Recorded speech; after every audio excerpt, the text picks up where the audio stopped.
Welcome back to the smithy.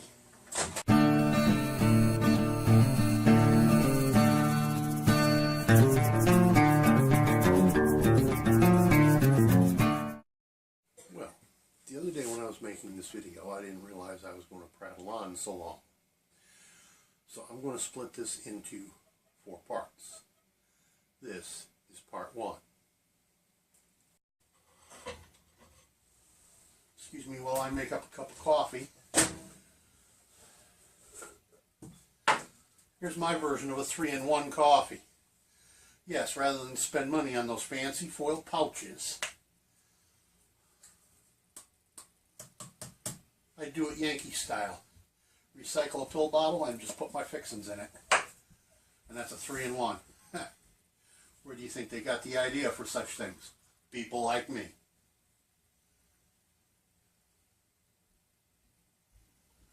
And just like that, cup of coffee. Don't always drink instant, but sometimes it's convenient. Now, as I was saying, I'm here with a VR for BRIANJ123458. Boy, ain't that a mouthful. Brian was doing a video the other day. I learned of him from Jiu-Jitsu 2000. Welcome, Skeet.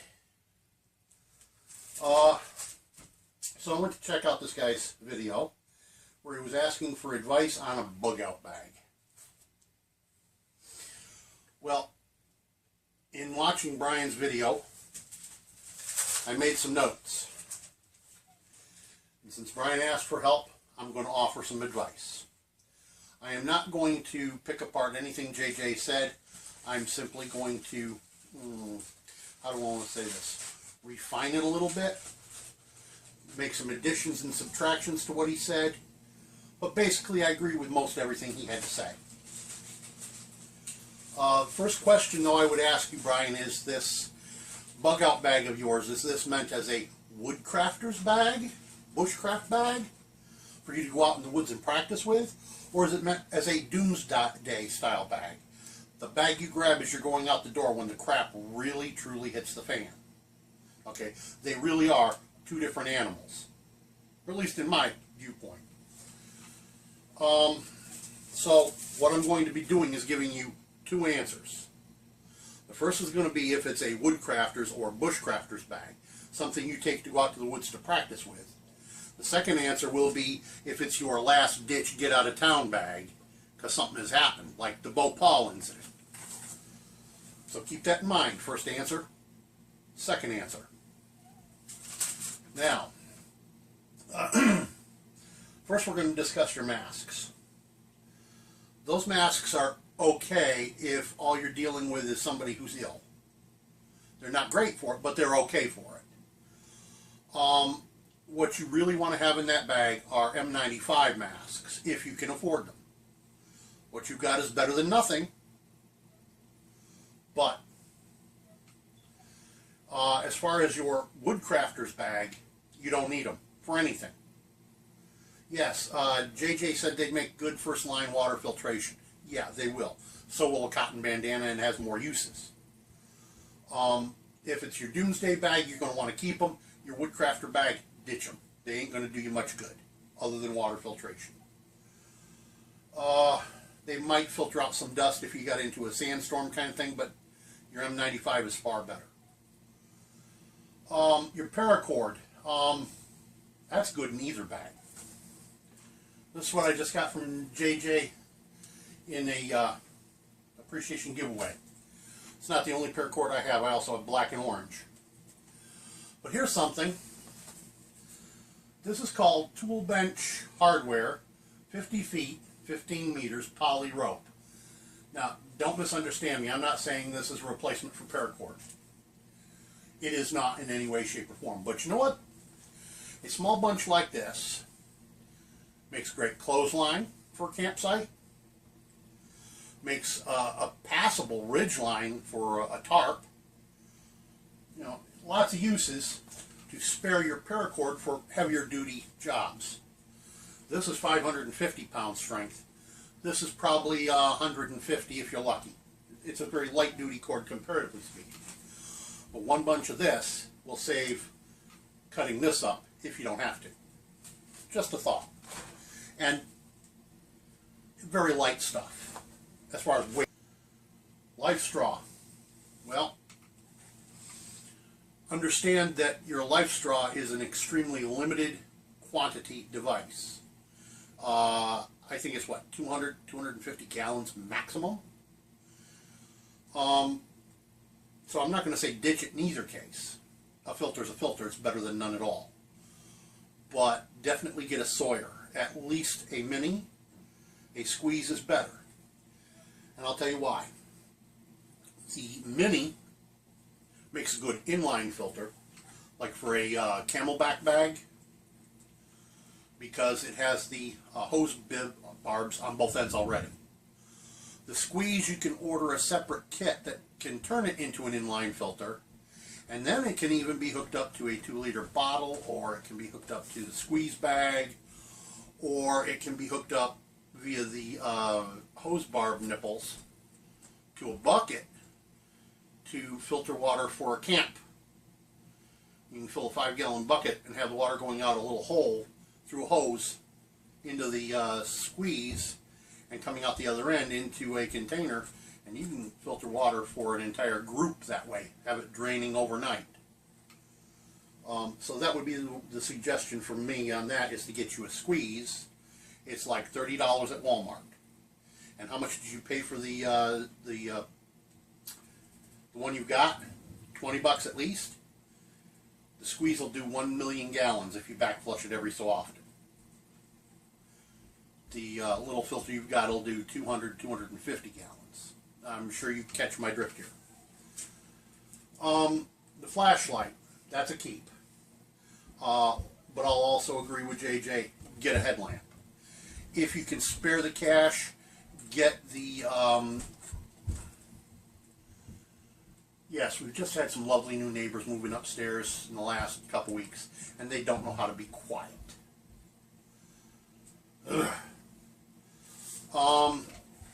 Get you the TN10 headlamp from Through Night. Is it 10 or the 20? It takes a 18650 battery. Make sure you get the U1 charger with it, and a couple of spare batteries, the 3400 mAh batteries. And here's why I say this. With the U1 and a solar charger, you can charge your batteries. And with the U1, you can use it with spare batteries as a charging device for your cell phone. Makes it multifunctional.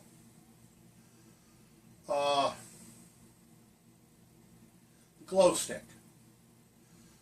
Well, here's a split decision. If it's your woodcraft bag, ditch it. You really don't need it.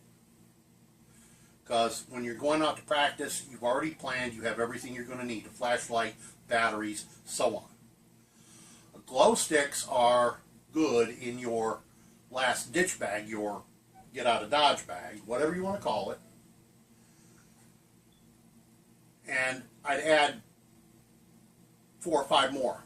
Make it an even half dozen in your bag for your get out of town bag.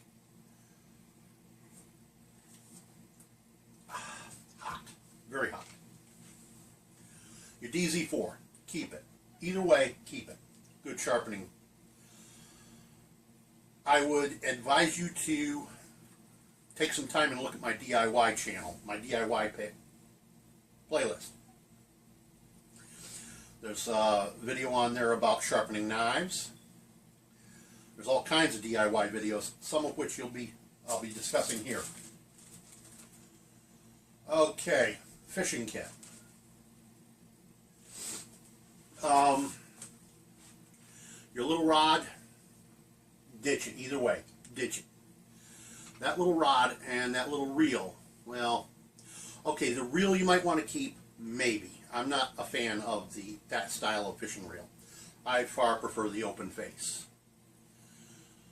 And that little reel, well, that's just about good enough to catch panfish. And it really isn't multifunctional. in any way, shape, or form. It's good for one task. It's a one-trick pony.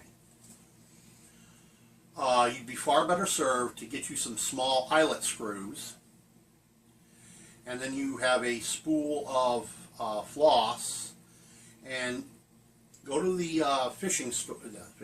the Joann's Fabric, and get you a small metal bobbin. You ask the ladies in Joann Fabric for a small metal bobbin. That's all you need. You'll then fill that with monofilament of your choice. Generally speaking, in a bug out situation, you aren't going to need anything bigger than 6-pound test.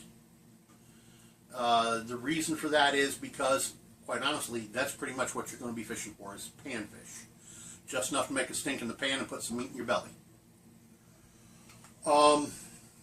You'll put 20 feet of floss on your handmade fishing pole, and you'll put about 3 feet as a tippet of the monofilament. Of course, you're going to carry these eyelets in a little tin like a snus box with hooks and sinkers. You'll get your bait as you go.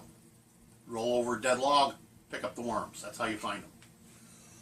The eyelets will be screwed into your hand-cut pole, and you run the line up through them. And the only control on the line is going to be your hand pulling it like this. You'll cut down on the weight in your bag this way. Okay. Extra sharp, your X-shape sharpener. Excellent sharpener. I own one. It hangs on my bug out bag. Okay, your eating tool. Now, I had that marked down as a keeper, and I don't remember which eating tool you had. I had marked it as a keeper for both bags. Let me show you what I have. I have a couple of them. I have the 7-in-1 tool. Sometimes this comes apart, there it goes, and sometimes it don't want to. 7-in-1 tool from Ozark Trail. I just recently got this from my friend Sam Spade. And I have this one that I've had for a bloody long time. Now, this one doesn't come apart. Made in Japan. Has multiple tools on here. Now, I used to, a long time ago, have an eating tool. The Boy Scouts of America eating tool, which comes apart into 3 separate devices, fork, spoon, and knife. I don't know whatever became of it. Wish I did. I'd had that since I was a kid, and that's a long time, trust me. Your pen flashlight, lose it. It takes a specialized battery, which in a SHTF you are not going to be able to procure anywhere. So once it goes dead, it's just extra weight to carry a pen. Get you some of them real cheap Bic sticks, and you can put 3 or 4 of those in and still be half the weight of that pen flashlight. It's a nice toy. It's not truly useful. Batteries. Now in this box, this is a video I just recently did. I bought this box at Goodwill. I got it for $0.25. $0.25! Now I showed how I modified it, because it's not, when I got it, it says here, the golf scope. It had no golf scope in it, it was empty. So I modified it by taking out the bracketry that held the scope in. What I have in here is my headlamp that I got from JJ in the giveaway. And here's something I did a video on some time back. Battery containment. There's the paperwork that goes with the headlamp. And in here I have AAA batteries. That's what this light takes. That's what this light takes. That's what all my lights take, are AAAs. With the exception of one. I have a really old Tent Ridge light that takes AA's. By the way, don't forget to